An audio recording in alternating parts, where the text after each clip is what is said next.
PAN India ಸಿನಿಮಾದ KD trailer release ಆಗಿದೆ.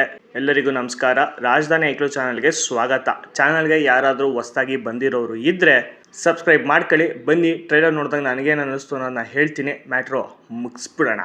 Prem's the showman ಈ ಸಿನಿಮಾ ಶುರುವಾಗಿ ಆಲ್ಮೋಸ್ಟ್ ಒಂದು 3-3.5 ವರ್ಷ ಅಂತ ಅಂದ್ಕೊಳ್ಳೋಣ. ಪ್ರೀ ಪ್ರೊಡಕ್ಷನು ಕತೆ ಶುರುವಾದಾಗೆಲ್ಲ ಲೆಕ್ಕ ಹಾಕೊಂಡು ಒಂದು 4-4.25 ವರ್ಷ ಅಂತ ಅಂದ್ಕೊಳ್ಳೋಣ.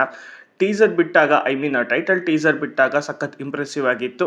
KD ರಿಲೀಸ್ ಆದರೆ ಯಾವ ಥರ ಇರ್ತಾನೆ ಏನು ಎತ್ತ ಅನ್ನೋದು ತೋರಿಸಿದ್ರು. ಅದಾದಮೇಲೆ 5 ಸಾಂಗ್ ಬಿಟ್ಟಿದ್ದಾರೆ. ಅದ್ರ ಜೊತೆಗೆ ಒಂದು ಟೀಸರ್ ಬಿಟ್ಟಿದ್ರು. ಆಲ್ಮೋಸ್ಟ್ ಟೀಸರಲ್ಲೇ ಎಲ್ಲ ಪಾತ್ರಗಳನ್ನ ಪರಿಚಯ ಮಾಡಿಸಿ ಸಿನಿಮಾ ಟೆಂಪ್ಲೇಟ್ ಯಾವ ಥರ ಇರುತ್ತೆ, ಟೋನ್ ಯಾವ ಥರ ಇರುತ್ತೆ, ವಿಜುವಲ್ಸ್ ಯಾವ ಥರ ಇರುತ್ತೆ, ಗ್ರ್ಯಾಂಡ್ ಸ್ಕೇಲು ಮೇಕಿಂಗ್ ಯಾವ ಥರ ಇರುತ್ತೆ ಅನ್ನೋದು ಟೀಸರಲ್ಲೇ ತೋರಿಸಿದ್ರು. ಸೊ ಇವಾಗ ಅದನ್ನೆಲ್ಲ ಬ್ರೇಕ್ ಮಾಡಿ ಟ್ರೈಲರ್ ರಿಲೀಸ್ ಆಗಿದೆ. ಟ್ರೈಲರ್ನ ಶುರುನಲ್ಲೇ ಎಲ್ಲ ಕ್ಯಾರೆಕ್ಟರ್ಗಳ ಇಂಟ್ರೋನ ತೋರಿಸ್ತಾರೆ except Kalabhairava, that is our Kichcha Sudeep sir.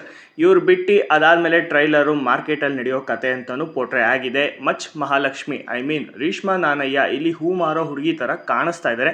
ಅದ್ರ ಜೊತೆಗೆ ನಮ್ಮ ಧ್ರುವ ಸರ್ಜಾ ಅವರು, ಕಾಳಿದಾಸ ಅವರು ಈ ಸಿನಿಮಾದಲ್ಲಿ ಆಗಿನ ಟೈಮಲ್ಲಿ ಪೆಟ್ರೋಲು ಕೆರೋಸಿನ್ಗೆ ತುಂಬ ಡಿಮ್ಯಾಂಡ್ ಇತ್ತು. ಸೊ ಆ ವ್ಯಾಪಾರ ಮಾಡೋ ಹುಡುಗನ ಥರ ಕಾಣಿಸ್ತಾ ಇದ್ದೆ. ಫನ್ ಲವ್ವಿಂಗ್ ಜಾಯ್ಫುಲ್ ಆಗಿರೋ ಹುಡುಗ ಅಂತ ಇಲ್ಲಿ ಪ್ರೇಮ್ ಅವರು ಪೋಟ್ರೆ ಮಾಡಿದ್ದಾರೆ.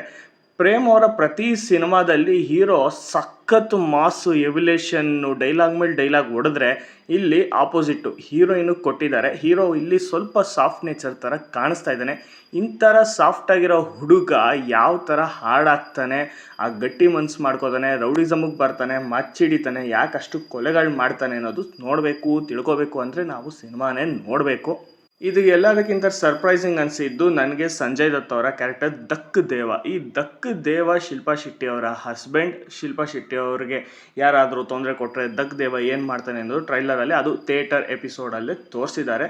ಸರ್ಪ್ರೈಸಿಂಗ್ ಅನ್ನಿಸ್ತು. ಸಂಜಯ್ ದತ್ ಅವರ 2 ಲುಕ್ ಇದೆ ಈ ಸಿನಿಮಾದಲ್ಲಿ. ಒಂದು ಶಾರ್ಟ್ ಏರ್ಸು, ಇನ್ನೊಂದು ಮೀಡಿಯಮ್ ಆಗಿಬಿಟ್ಟಿರೋ ಲಾಂಗ್ ಏರ್ಸ್ ಅಂತಲೇ ಹೇಳ್ಬೋದು. ಇದೆಲ್ಲದಕ್ಕಿಂತ ನನಗೆ ಇನ್ನೂ ತುಂಬ ಸರ್ಪ್ರೈಸ್ ಅನಿಸ್ತಾನೆ ಇರೋದು ಯಾವುದಪ್ಪ ಅಂದರೆ ರವಿಚಂದ್ರನ್ ಅವರ ಕ್ಯಾರೆಕ್ಟರ್. ರಾಜಾ ಮಿಲ್ಲಲ್ಲಿ ನಡೆಯುವಂಥ ಕಾರ್ಮಿಕರ ಮುಷ್ಕರ ಏನಿದೆ ಅದನ್ನ ಬಗೆಹರಿಸಿ ಅಲ್ಲಿ ಅವರ ಇಂಟ್ರೋ ಅಂತ ಕಾಣಿಸುತ್ತೆ. ಈ ನಮ್ಮ ಅಣ್ಣಯ್ಯಪ್ಪ ಅವರು, ರವಿಚಂದ್ರನ್ ಅವರ ಹೆಸರು ಅಣ್ಣಯ್ಯಪ್ಪ. ಸೊ ಅಣ್ಣಯ್ಯಪ್ಪ ಅವರು ದಕ್ದೇವ ಜೊತೆನೂ ಇರ್ತಾರೆ, ಧರ್ಮ ಜೊತೆನೂ ಇರ್ತಾರೆ. ಈ ಧರ್ಮ ಬಂದು ನಮ್ಮ ರಮೇಶ್ ಅರವಿಂದ್ ಸರ್. ಸೊ ಇಲ್ಲೊಂದು ಎಪಿಸೋಡ್ ಇದೆ, ಅಲ್ಲಿ ದಕ್ ದೇವ ದುಡ್ಡನ್ನ ಸುಟ್ತಾ ಇರೋದು ಯಾಕೆ ಏನು ಎತ್ತ ಕ್ವಶನ್ ಮಾರ್ಕ್ ಆಗಿ ಉಳಿದಿದೆ. ನನ್ನ ಪ್ರಕಾರ ಧರ್ಮ ದಕ್ ದೇವನ್ ಜೊತೆ ಕೆಲಸ ಮಾಡ್ತಾ ಇರೋ ಅಂತ ಒಬ್ಬ ವ್ಯಕ್ತಿ ಅಂತಾನೆ ಅನ್ಸುತ್ತೆ. I think is A accountant ಅಂತ ಅನ್ನಿಸ್ಬಹುದು. ಇಲ್ಲೂ ಕೂಡ ರಾಜಕೀಯ ಪಾಲಿಟಿಕ್ಸ್ನ ತುಂಬ ಚೆನ್ನಾಗಿ ಪೋಟ್ರೆ ಮಾಡಿದ್ದಾರೆ. ಬಟ್ ಎಲ್ಲೂ ಆ ಲೇಯರ್ನ ತೋರಿಸ್ತೇನೆ ಅಂಡರ್ ಕರೆಂಟಲ್ಲೇ ಇಟ್ಟಿದ್ದಾರೆ. ಅದ್ರ ಜೊತೆಗೆ ಪೊಲೀಸ್ದು ಕೂಡ ಅಂಡರ್ ಕರೆಂಟಲ್ಲಿ ಇಟ್ಟಿದ್ದಾರೆ. ಹೇಗೆ ಕಬ್ಜಾದಲ್ಲಿ ಕಿಚ್ಚ ಸುದೀಪ್ ಸರ್ ರೌಡಿ ಅನ್ನೋ ಕತೆನ ಹೇಳ್ತಾರೆ, ಅದೇ ಥರ ಇಲ್ಲಿ ರವಿಶಂಕರ್ ಅವರು ಈ KD ಕಾಳಿದಾಸ ಕತೆನ ಹೇಳ್ತಾರೆ ಅಂತ ಅನ್ನಿಸ್ತಾ ಇದೆ.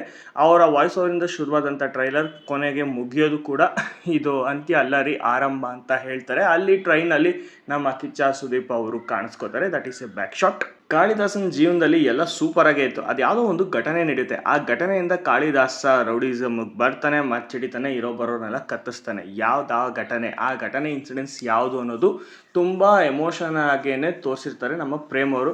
ಪ್ರೇಮ್ ಅಂದ್ರೇ ಎಮೋಷನ್ಸು, ತಾಯಿ ಎಮೋಷನ್ಸ್ ಇರುತ್ತೆ. ಬಟ್ ಇದರಲ್ಲಿ ಅಣ್ಣನ ಎಮೋಷನ್ ಇದೆ ಅಂತ ನನ್ನ ಅಭಿಪ್ರಾಯ. ನೋಡೋಣ.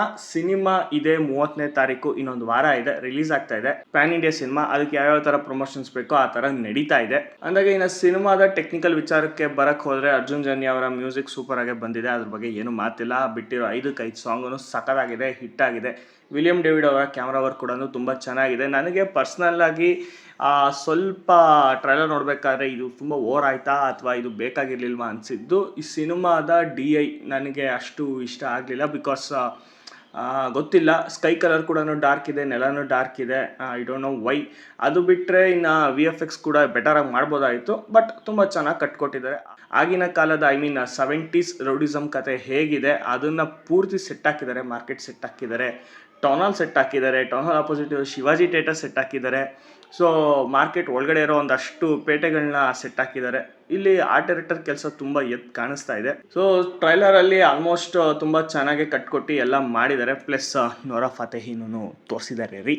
ಅಂದಾಗೆ ಈ ಸಿನಿಮಾದಲ್ಲಿ ಧ್ರುವ ಸರ್ಜಾ ಅವರ 100% ಪೊಟೆನ್ಷಿಯಲ್ನ ಪ್ರೇಮ್ ಅವರು ಯಾವ ಥರ ಹಿಡಿದಿಟ್ಕೊಂಡಿದ್ದಾರೆ, ತಗೊಂಡಿದ್ದಾರೆ, ಯಾವ ಥರ ತೆರೆ ಮೇಲೆ ತೋರಿಸಿದ್ದಾರೆ ಅಂತ ತುಂಬ ಕಾತುರದಿಂದನೇ ನಾನು ಕಾಯ್ತಾ ಇದ್ದೀನಿ. ಸುಮಾರು ವರ್ಷ ಆದಮೇಲೆ ಪ್ರೇಮ್ ಅವರು ಒಂದು ಲಾರ್ಜ್ ಸ್ಕೇಲ್ ರೌಡಿಸಮ್, ಒಂದು ಪಕ್ಕಾ 100% ಪ್ಯಾಕೇಜ್ ಇರೋ ಕಮರ್ಷಿಯಲ್ ಸಿನಿಮಾ ಮಾಡಿರೋದು. ಸೊ ಈ ಸಿನಿಮಾಯಿಂದ ಇಂಡಸ್ಟ್ರಿಗೂ ಒಳ್ಳೇದಾಗಬೇಕು, ಎಲ್ಲರಿಗೂ ಸಕ್ಸಸ್ ಸಿಗಲಿ. ಇಲ್ಲಿಂದ ನಮ್ಮ ನೆಕ್ಸ್ಟ್ ಬರೋ ಸಿನಿಮಾಗಳಿಗೆ ಏನೇನಿದೆ ಅದಕ್ಕೆಲ್ಲ ಅದನ್ನು ಒಳ್ಳೇದಾಗಲಿ ಅಂತ ಹೇಳುತ್ತಾ ನಮ್ಮ ರಿವ್ಯೂನ ಮುಗಿಸ್ತಾ ಇದ್ದೀವಿ. ಹೋಗಿ ಬರುವೆವು. ಶುಭ ದಿನ. ಧನ್ಯವಾದಗಳು.